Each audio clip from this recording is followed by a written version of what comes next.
Before diving into this incredible story, consider subscribing to the channel and hitting the bell.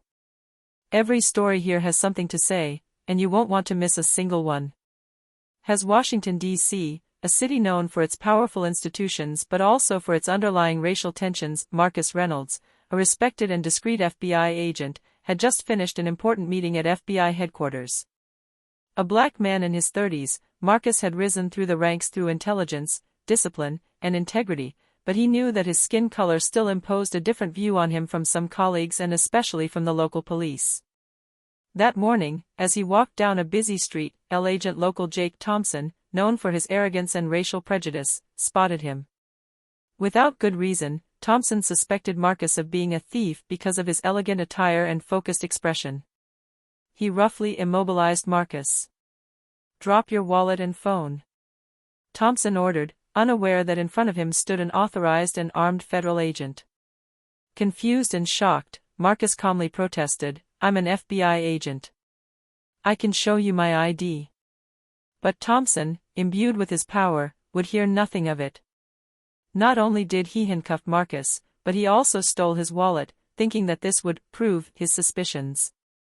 Incredulous passers-by watched the scene, some murmuring in low voices about the unfairness of the arrest. As Thompson whisked Marcus away into his vehicle, he had no idea that he had just set in motion a chain of events that would not only reveal his abuse of power, but also change your life forever. Marcus, patient and strategic, already knew how he was going to turn this situation against the one who had thought he could humiliate him. The robbery and wrongful arrest would not be without consequences, and the racist police officer would soon discover that beneath Marcus's calm lay a force capable of turning everything upside down. The morning was looking ordinary for Marcus Reynolds. After a briefing at the FBI, he planned to retrieve some confidential files before heading home. Dressed professionally, carrying a leather bag, he walked confidently but relaxed through the streets of Washington. It was then that Agent Jake Thompson spotted him. A 25-year police officer, Thompson was known in the neighborhood for his arrogance and racial prejudice. He tended to view any well-dressed black person as suspicious. Today, Marcus fit his stereotype perfectly. "Hey! You over there! Stop!" Thompson yelled, pulling out his gun with a dramatic gesture. Marcus immediately froze, raising his hands, knowing that resisting would only make things worse. "Hello, I am Marcus Reynolds, FBI agent. I can show you my card." But Thompson wouldn't listen. He pushed him against the patrol car, searched his bag, and takes refuge in his wallet, convinced he had a criminal. Marcus, shocked, tried to get his things back. "You can't do this. This is robbery and a wrongful arrest." The policeman sneered, "That's how we do it in my neighborhood." Passers-by watched, some shocked, others hesitant to intervene. Marcus, despite his anger and humiliation, remained calm. He knew that reacting impulsively would be a mistake. Inside the police car, Thompson continued to boast, thinking he had the upper hand. But Marcus, behind his calm facade, began to think about how he was going to turn the tables on this arrogant and racist police officer. What was to follow would exceed all of Thompson's expectations. In the patrol car, Marcus remained calm despite the tension. He knew the situation could quickly escalate, but every FBI agent learns to think several steps ahead. "Listen, I advise you to release me immediately," he said in a calm but firm voice. "You have just committed a serious crime. Stealing a federal agent's wallet is not a trivial matter." Thompson burst out laughing. "Federal agent or not, I decide." Marcus smiled inwardly. He knew his patience would work in his favor. Once at the station, he would escalate the matter to the highest levels. The FBI would never let such a blatant abuse of power go unchallenged. When Thompson finally released Marcus into the police station's interrogation room, he had no idea that his arrogance had just cost him dearly. Marcus calmly took out his phone and sent a coded message to his direct superior. "Situation under control, need discreet surveillance on local suspect." A few minutes later, Inspector Sarah Collins, a colleague of Marcus's, arrived at the police station. An expert in internal investigations, she had been alerted immediately. She observed Thompson, nervous, still holding Marcus's wallet. "Jake, I think you have a serious problem," she said softly, but authoritatively. "Do you know exactly who you're dealing with?" Thompson stiffened. He had no idea that Marcus wasn't just an agent, he had powerful contacts and support from the FBI. What began as a simple abuse of power would turn into internal investigation and public humiliation for the racist police officer. Marcus, for his part, kept his calm and his discreet smile. In his head, he was already developing the strategy that would reveal the truth to everyone, and make Thompson pay for his injustice. Back in his apartment, Marcus sat down at his desk. His mind was racing. Every detail of the incident with Thompson had to be documented and used to its advantage. He knew that patience and strategy were better than direct confrontation. He began by gathering all available evidence, street surveillance videos, FBI cameras near the neighborhood, and testimonies from bystanders who had witnessed the unjust arrest. Marcus knew that every piece of evidence could demonstrate the brutality and illegality of Thompson's actions. Meanwhile, Thompson, convinced that he had upheld the law, was unaware that his actions had been filmed by several city cameras. Every word he had spoken, every provocative gesture, would soon become a trap against him. Marcus discreetly contacted his superior, Agent-in-Chief William Harper, to explain the situation to him. Harper, a respected and strategic man, immediately understood the importance of the matter. "Jake Thompson has crossed all lines," Marcus said. "Not only did he arrest a federal agent without cause, but he stole his wallet. If we don't act quickly, he could continue to harm others." Harper nodded. "Prepare all the evidence. We'll build a solid case. And trust me, Marcus. Thompson doesn't know what he's in for yet." In the days that followed, Marcus elaborated a careful plan to expose Thompson. It was not only a matter of doing justice to himself, but of protect other citizens who may have suffered similar abuse. The racist police officer thought he had everything under control, but Marcus knew a dramatic turnaround was in the making. Thompson's public humiliation and downfall were no longer a matter of if, but when. Marcus knew he couldn't act alone. For Thompson's downfall to be irreversible, he had to ensure that his evidence was incontestable and that public opinion was alerted. He started by contacting FBI colleagues specializing in internal investigations, forming a small, discreet but effective team. Each had a role: to retrieve surveillance videos, interview witnesses, and document every detail of the arrest and robbery. Meanwhile, Thompson continued his arrogant routine, convinced that no one would notice his actions. He even bragged to his colleagues about his latest heavy-handed arrest. What he didn't know was that everything was recorded and analyzed by Marcus and his team. To reinforce his plan, Marcus also contacted Sarah Collins, the detective who had previously alerted Thompson. Together, they established a detailed timeline of events, linking Thompson's every move to his racial prejudice and abuse of power. But Marcus knew that the truth alone would not be enough. He had to ensure that Thompson faces consequences in a public setting. In order to send a clear message, abuse of power and racism would not go unpunished. For this he prepared a two-step strategy. 1. Launch a formal internal FBI investigation into Thompson. 2. Prepare the dissemination of irrefutable evidence to the media and the local community. Marcus remained calm, but deep down he felt a quiet satisfaction. Thompson, so self-assured and arrogant, was about to find out the power of an agent who is never intimidated, regardless of the color of his skin. As evening fell over Washington, Marcus gazed out over the city from his apartment. Every light that shone in the night reminded him that behind these ordinary facades, there were always injustices to be corrected. And this time, Thompson would learn a lesson he would never forget. Marcus knew the decisive moment had arrived. After several days of careful preparation, every piece of evidence was gathered: surveillance videos, bystander testimonies, and even the discreet recording of the conversation where Thompson confessed his prejudice.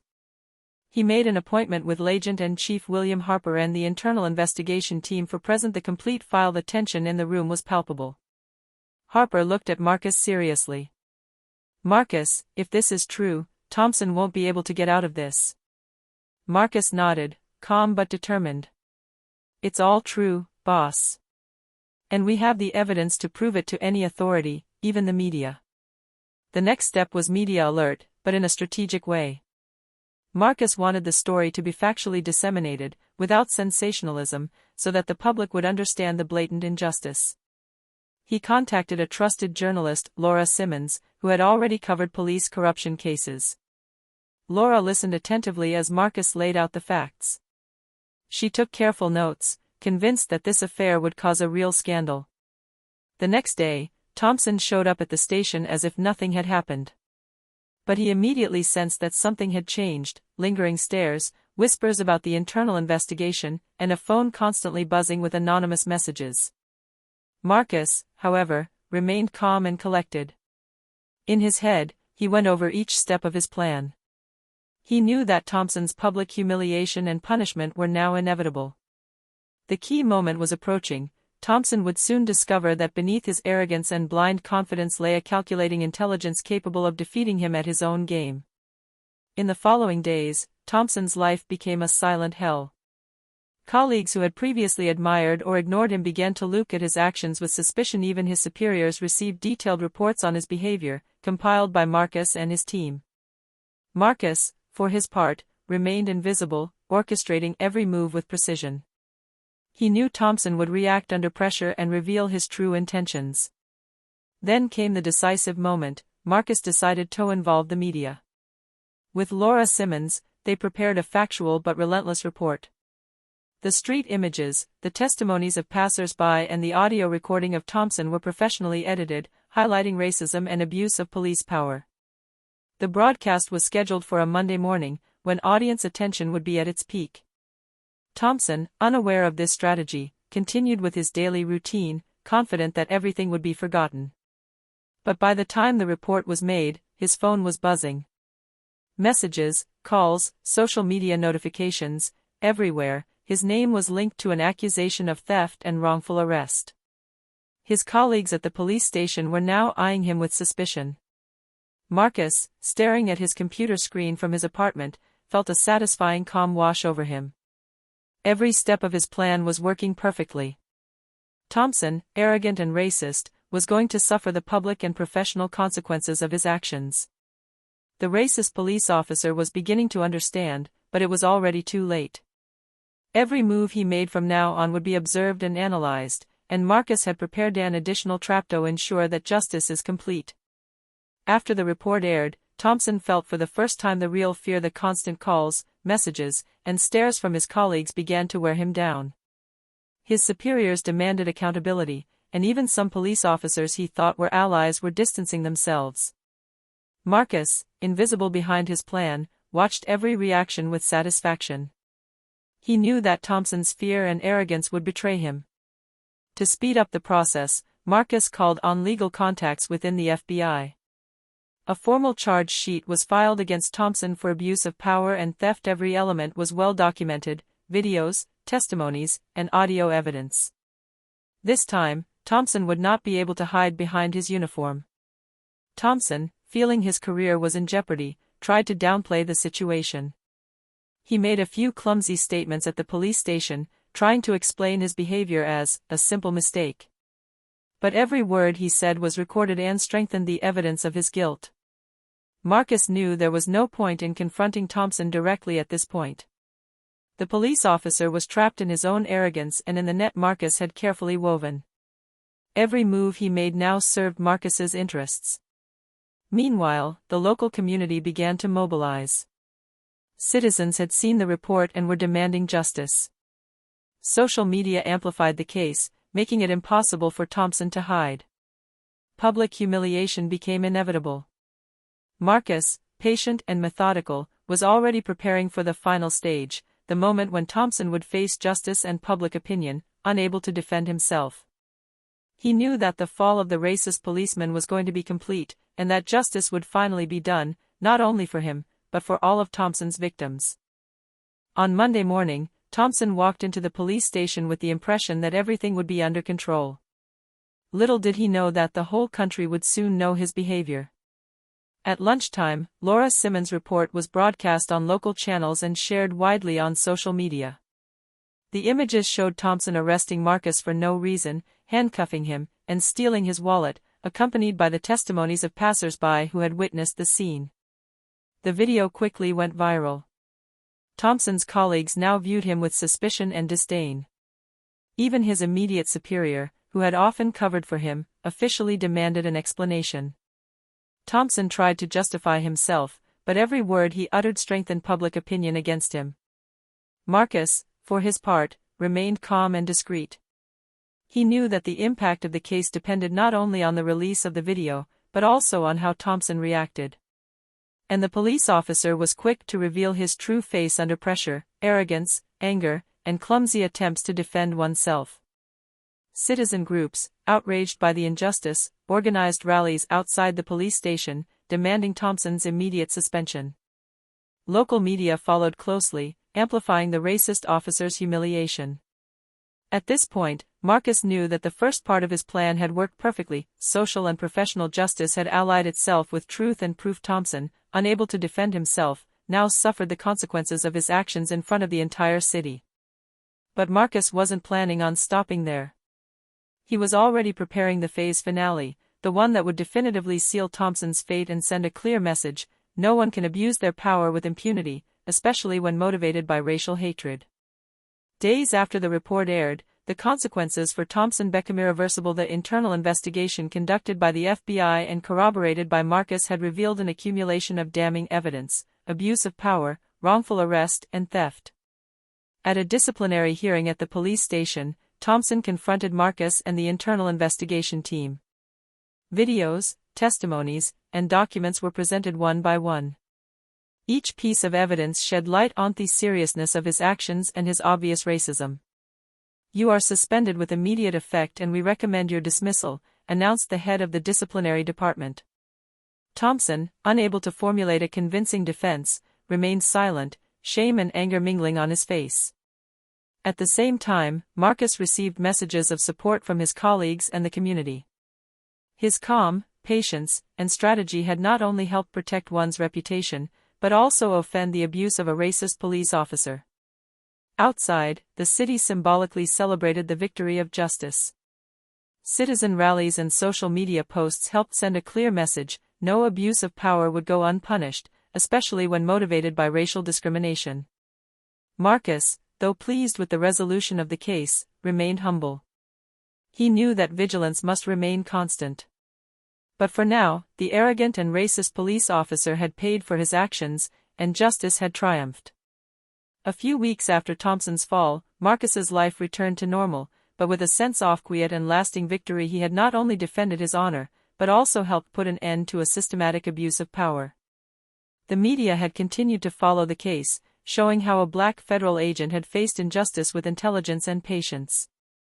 Thompson, meanwhile, was now unemployed and discredited, forced to face the consequences of his choices.